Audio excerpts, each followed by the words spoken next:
Germany জুড়ে এখন Christmas মেলার রঙিন সাজ। জার্মানির ঐতিহ্যবাহী ক্রিসমাস মেলা মূলত নভেম্বরের শেষ সপ্তাহ থেকে শুরু করে বড়দিনে শেষ হয়। কোনো কোনো শহরে নববর্ষের পূর্ব পর্যন্তও এই মেলা চলমান থাকে। জার্মানির ক্রিসমাস মেলা দেশটির অন্যতম শতাব্দী প্রাচীন ঐতিহ্য, সংস্কৃতি ও বিপুল অর্থনৈতিক সম্ভাবনা। এই সময় মাস জুড়ে পুরো জার্মানির শহরগুলো আলো, সঙ্গীত আর সুস্বাদু খাবারের সুবাসে তৈরি হয় এক অনন্য উৎসব মুখর পরিবেশ। ধারণা করা হয় 1500 শতকের দিকে জার্মানির প্রাচীন শহর ড্রেসডেন ও লাইপজিগে প্রথম এমন মেলা বসতে শুরু করে।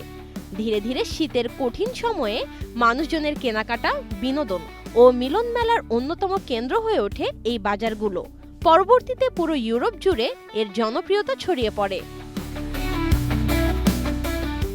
প্রতি বছরের মতো এবারও জার্মানির বিভিন্ন শহরে প্রায় 3000টি ক্রিসমাস মেলা বসেছে। এর মধ্যে সবচেয়ে জনপ্রিয়গুলো হচ্ছে রাজধানী বার্লিনে। শুধুমাত্র বার্লিনেই 70টিরও বেশি ক্রিসমাস মেলা হচ্ছে এবার। জার্মানির ক্রিসমাস মেলা এখন শুধু উৎসবই নয়, অর্থনীতিরও একটি গুরুত্বপূর্ণ অংশ। ধারণা করা হয় এই মেলার মোট অর্থনৈতিক লেনদেনের পরিমাণ বিলিয়ন ইউরো।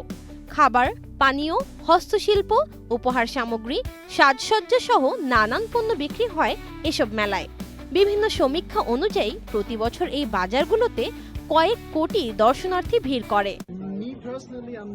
সত্যি বলতে আমি ব্যক্তিগতভাবে এই মার্কেটগুলোতে তেমন একটা যাই না, কারণ আমি ক্রিসমাসের প্রতি তেমন আকর্ষিত নই। কিন্তু আমি এখানে বন্ধু সহকর্মীদের সঙ্গে আসতে খুবই পছন্দ করি। পর্যটন খাতেও এর প্রভাব স্পষ্ট, বিশেষ করে হোটেল বুকিং, পরিবহন, রেস্তোরাঁ ব্যবসায় ও স্থানীয় কারিগরদের আয়ে বড় ধরনের ইতিবাচক প্রভাব ফেলে এই মেলা। মেলায় সময় কাটাতে আসেন শিশু, নারী, পুরুষ সহ সব বয়সীরা। আমরা আমাদের ক্রিসমাস সেলিব্রেট করি।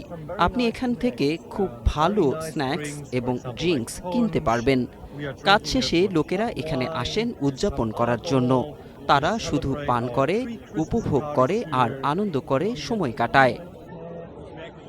সব মিলিয়ে জার্মানির ক্রিসমাস মেলা শুধু আলো, সাজ আর আনন্দের উৎসবেই সীমাবদ্ধ নয়। এটি ইতিহাস, সংস্কৃতি ও অর্থনীতির এক অনন্য মেলবন্ধন।